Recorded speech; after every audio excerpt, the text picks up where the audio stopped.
7h35. Bonjour Adrien Gindre. Bonjour Bruce. Votre invité ce matin est François Hollande, ancien président de la République, député de la Corrèze et auteur de ce livre, Le défi de gouverner, c'est chez Perrin. Bonjour François Hollande. Bonjour. Ça fait un an aujourd'hui que le Hamas a perpétré ses attaques terroristes, des attaques sans précédent contre Israël. Hier soir, le chef de l'État français et le Premier ministre israélien se sont entretenus par téléphone. Après avoir appelé à ne pas livrer d'armes à Israël en raison de la situation à Gaza, Emmanuel Macron estime à présent que le temps du cessez-le-feu est venu. A-t-il raison? A-t-il eu raison sur les armes? A-t-il raison aujourd'hui sur le cessez-le-feu? Il a raison de dire que le cessez-le-feu doit intervenir le plus rapidement possible. Sinon, c'est le risque d'une guerre sans fin. Vous vous rappelez, le 7 octobre, nous sommes un an après, c'est le Hamas qui a pris la responsabilité, la grave faute, non seulement de commettre un acte barbare, de tuer plus de 1000 Israéliens dans des conditions effroyables, mais aussi d'exposer la population de Gaza à une réplique. Elle est intervenue. Un an plus tard, nous avons des actes qui se commettent tous les jours de chaque côté. Encore aujourd'hui, une intervention israélienne au sud Liban et des roquettes qui sont tirées de Gaza sur Israël. Donc cessez-le-feu doit intervenir dès lors que Israël a non pas atteint tous les buts de guerre, mais en a atteint quand même beaucoup. Le chef du Hezbollah est mort, les principaux dirigeants du Hamas sont ou terrés sous terre ou tués. Est-ce qu'il fallait également s'exprimer sur les armes? Benjamin Netanyahou a répondu ce week-end au président français en disant « honte à vous ». Est-ce qu'on ignore cette déclaration de Benjamin Netanyahou? Honte à vous. Je ne suis pas sûr que la déclaration du chef de l'État la veille du 7 octobre aurait été forcément la plus appropriée. D'autant que la France ne livre pas d'armes à Israël. Il le disait pour les Américains principalement. Donc s'il faut discuter, et je crois qu'il faut discuter, de ce point de vue, je peux avoir le même objectif, il faut discuter avec les Américains. Mais les Américains eux-mêmes font pression aujourd'hui sur le cessez-le-feu. Mais alors quelle est la place de la France à vos yeux aujourd'hui? Quand on entend Israël dire que l'Iran pourrait à son tour être frappé, comme l'ont été Gaza et Beyrouth, en représailles au missile qui avait été tiré il y a quelques jours, a-t-on un rôle à jouer? La voix de la France peut-elle porter? Oui, la voix de la France, bon, au-delà d'appeler à un cessez-le-feu, c'est de préparer l'après, c'est-à-dire la paix.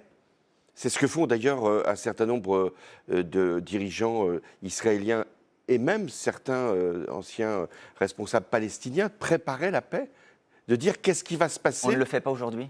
Je pense que l'Europe, avec la France, parce que ça ne peut pas être un acte simplement isolé de la France, mais l'Europe, c'est ça son rôle.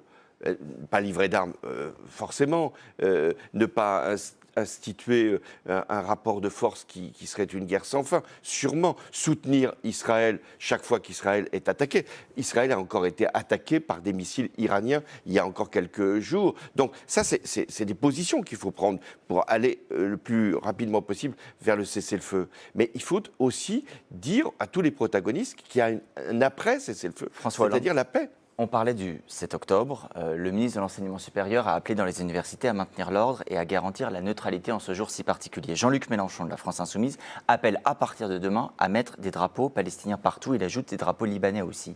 Que vous inspire cet appel? Je pense que les seuls drapeaux qu'on doit porter dans des lieux publics, ce sont les drapeaux français. Le reste, c'est une propagande qui n'a pas sa place dans des lieux publics. Il peut avoir sa place dans la rue, il y a le droit à la manifestation, le droit d'exprimer un soutien à telle ou telle cause. Et la cause palestinienne, c'est une cause qui est très ancienne. Donc vous désapprouvez? Mais je désapprouve qu'on fasse usage d'autres drapeaux que le drapeau français dans des lieux publics. Pourtant, demain, vous serez, vous, quand je dis vous collectivement, la gauche unie à l'Assemblée dans le cadre d'une motion de censure. Vous nous confirmez que vous voterez bien, vous, la censure du gouvernement avec toute la gauche? J'ai demandé assez tôt, dès que le gouvernement Barnier a été constitué, même avant, qu'il puisse y avoir une protestation. Parce que les conditions de la désignation de Michel Barnier, ce n'est pas l'homme qui est en cause, mais les conditions de sa désignation ne sont pas compatibles avec le vote des Français. Mais une censure, ce n'est pas simplement pour protester, c'est pour faire tomber le gouvernement. Est-ce que vous souhaitez la chute du gouvernement maintenant? Chacun sait que le gouvernement ne va pas tomber puisque le Rassemblement national lui a accordé son soutien. C'est ça aujourd'hui la situation. Donc c'est un vote en sachant qu'il Nous avons n'aura un pas de gouvernement résultat. de droite et de l'ancienne majorité soutenu par le Rassemblement national. Comment voulez-vous que des femmes et des hommes qui ont voté, pas simplement de gauche, qui ont voté pour le Front républicain, se satisfassent de cette situation. Après arrivent les premières décisions. On pourrait finalement être contredit par les premières décisions. Qu'est-ce qu'on nous dit ? Notamment le budget qui sera présenté jeudi. Le budget. On nous dit que ça va être une austérité en termes de dépenses. Nous verrons bien quels sont les fonctionnaires Alors, qui ne seront pas austérité, remplacés. c'est votre mot, parce que le gouvernement ne dit pas austérité, dit économie. 60 milliards Bien à sûr. trouver, 40 milliards en économie, Mais- 20 milliards en impôts. D'abord, pourquoi en est-on arrivé là ? Parce que bon, finalement, pour beaucoup de Français, l'annonce de ce plan peut surprendre. On est arrivé là parce que pendant plusieurs années, avec la majorité actuelle, en définitive, avec M. Bruno Le Maire et sous la présence de M. Macron, on a laissé la dette dériver de Mais 1000 donc il ne faut milliards. pas faire ces 60 milliards Donc, à d'économies partir de là, on envisagées. nous annonce un plan d'austérité en termes de dépenses, nous verrons bien, et des impôts Mais est-ce que vous supplémentaires. partagez D'abord, l'objectif, pardon Monsieur le Président, est-ce que vous partagez l'objectif de dire il y a 60 milliards d'euros à trouver en 2025, 40 milliards en économie, 20 milliards en impôts? je partage l'objectif qu'il faut maîtriser le déficit.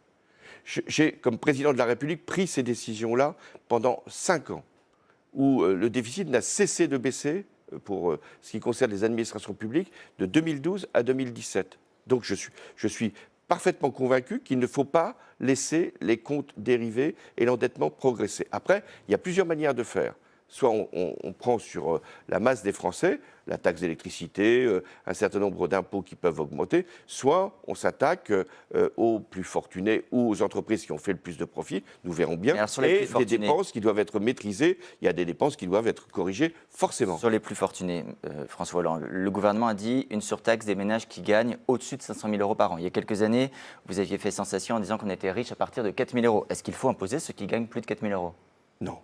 Il ne s'agit pas de ça. C'est ce que j'ai évoqué il y a déjà 15 ans. 2007. C'était le fait que 10% de la population gagnait à ce moment-là, pour chaque personne, plus de 4 000 euros. Aujourd'hui, s'il s'agit de prendre au-dessus de 500 000 euros de revenus annuels, oui, bien sûr, je suis favorable à ce qu'il puisse y avoir ce prélèvement. Ce qui serait quand même le mieux, c'est qu'on rétablisse ce qui a été supprimé.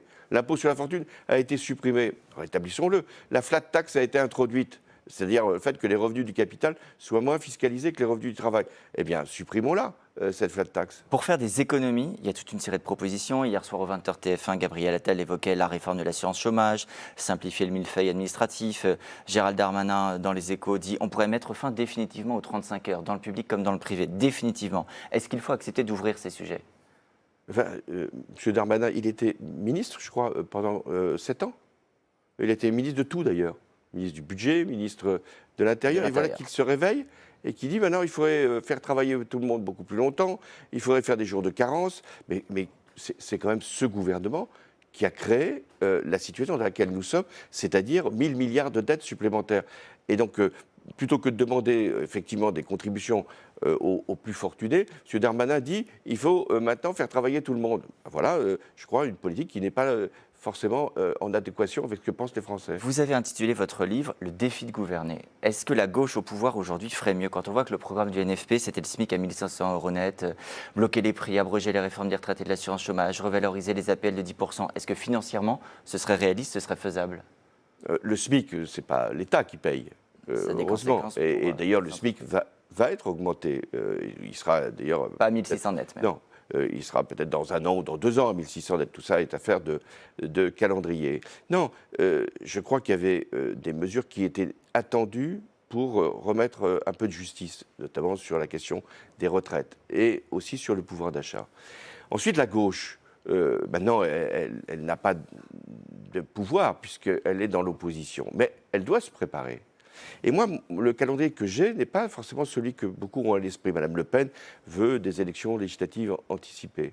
Monsieur Mélenchon veut une élection présidentielle anticipée. Non, moi je pense qu'il faut respecter les échéances. C'est 2027 qui va être le moment crucial de la rencontre des Français avec leurs futurs dirigeants. Et donc il faut préparer, travailler, c'est le rôle du Parti socialiste de le faire jusqu'en 2027. 2027, ça vous laisse le temps de vous préparer. En tout cas d'écrire. Mais je me suis effectivement mis au travail sur ce livre parce que je considérais qu'il y avait des leçons à tirer des gouvernements de gauche depuis des années. Merci François Hollande, merci beaucoup Adrien Gindre.